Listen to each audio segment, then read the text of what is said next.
What are the worst possible things, or best possible things if you're a troll, that you could say to upset each specific sim racing community or fans of a specific simulator?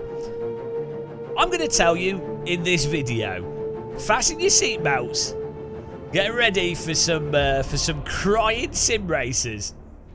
Every 5th subscriber to the Game of Muscle YouTube channel gets a DD Guild posted to them, so make sure that you click that subscribe button and also click that like button, and you'll be delivered more terrible sim racing content right to your computer doorstep. Let's begin with some things that you can say to iRacers to make them have an aneurysm. iRacing does have quite a sensitive user base, but it's quite a popular sim, so they're quite resilient to assaults on their holy materials, on their grail. So the first thing you can go with is iRacing is a scam that costs too much money. Second one, iRacing's time model doesn't let you drive on the limit properly. Even sims from 10 years ago are much better for this. Third one, people only play iRacing for the competition. They actually hate how the cars drive. And lastly, most people playing iRacing are simply addicted to Car World of Warcraft and making pointless numbers bigger. I think that's some good ammunition. I think if deployed, that would get them rowdy. That would probably result in a bit of... it would get you banished from iRacing and the iRacing communities and make iRacing unviable for you as a Twitch stream if you were to use those seriously. Is there any truth in those points? Well, I'll leave that to you guys. Right, on to Automobilista 2. Now, in contrast to iRacing, AMS2 has probably the most sensitive user base, so it's actually really easy to upset them. It's like Automobilista 2 is like a grain silo on a hot day. You don't even need to light a match in there. You could just have a curry and fart and the whole thing's going to go off. So AMS2 is a bit too easy, I think, if you were going for the troll route. But here's the AMS2 things that you shouldn't say on their forum or to AMS2 players, or should say if you want to upset them. 1. The cars drive as if they're a trolley with a central wheel. They defend that, AMS2 players. 2. AMS2 is mostly loved by low-skill drivers that need overly forgiving, sloppy slip to bail out their bad driving. 3. AMS2 is only good for people that ignore the driving but focus on the graphics. And finally, number 4, AMS2 is loved by VR players because it runs well and most VR players are low-skilled sim racers. I'm sorry, but if you put those as titles for a video, each one of those videos would have like 20,000 views and 400 million comments under them. So AMS2 is too easy. It's like pouring molten metal into an ant's nest, and then you dig it out. You've got a trophy of death and destruction. It's too easy, boring. On to Assetto Corsa. 1. Assetto is a dying simulator. It's time to move on. 2. AC is only good for cruising. My God, the amount of cruise servers in AC, guy. Like, go load up the server list.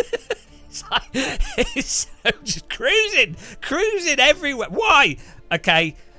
Point number 3. AC's most popular content is mod content that all uses made up numbers, but the fans think it's the most realistic anyway.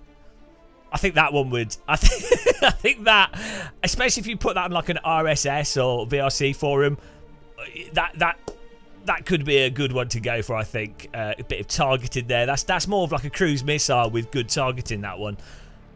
And lastly, for AC, number 4, AC's lack of built-in pit limiter and slippy curbs, as well as other missing core features, show that it's more of a simcade than a sim. We had to get a simcade in there, and the thing is, you have to be careful with the term simcade because it's overused, so it's lost its power as a way to trigger people and cause upset.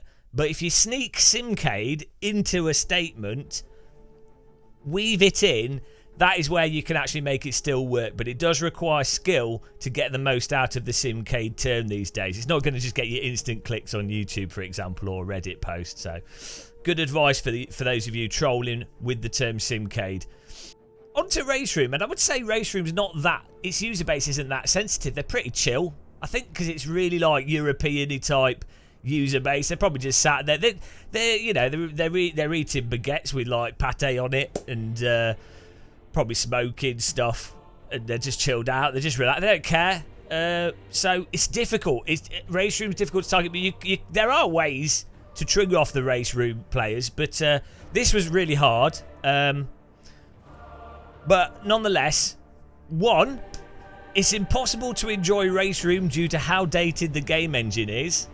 I might rile them up a little bit. I think that might get a little bit of, it's that whole thing of if it's old, then it's no longer worth playing. That could work. Two, RaceRoom cars all suffer from horrendous understeer and is mostly played by people that don't know how to balance the car into corners. I think that would hit with some of the more serious RaceRoom players, of which there are 4. Number three. That's a diss in a diss there. Number 3. RaceRoom is just rFactor 1 with better sounds and microtransactions.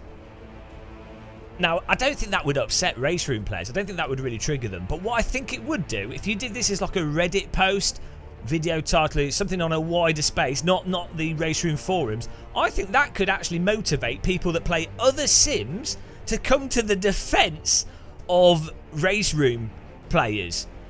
So it's actually a really clever manipulation of larger user bases to defend a smaller user base. So it could, I think that could work, and I think it would. It's more like an SAS special weapon. It has to be used properly and carefully for it to work. Number 4, people mostly play RaceRoom because they enjoy rebinding their wheel every time they launch the game, not because they like racing. That would get RaceRoom players. That would I'm pretty sure that would get them. But there's either way. That's 4 targeted, very manipulative ways of upsetting RaceRoom users. Good, another chest, a war chest of ammunition for you guys. On to ACC. Now, ACC is a weird one. It's a bit like RaceRoom. I don't know if it's because it's, again, more of a European user base. They're all just chilled out. Or maybe the people that play it a lot are too busy doing endurance racing. And so they're just sleeping. They haven't got enough time to actually be triggered. And in fact, their brains have rotted so much from driving GT3 cars, they can't even type anymore. So I think that's why ACC is a difficult one. But we've tried our best.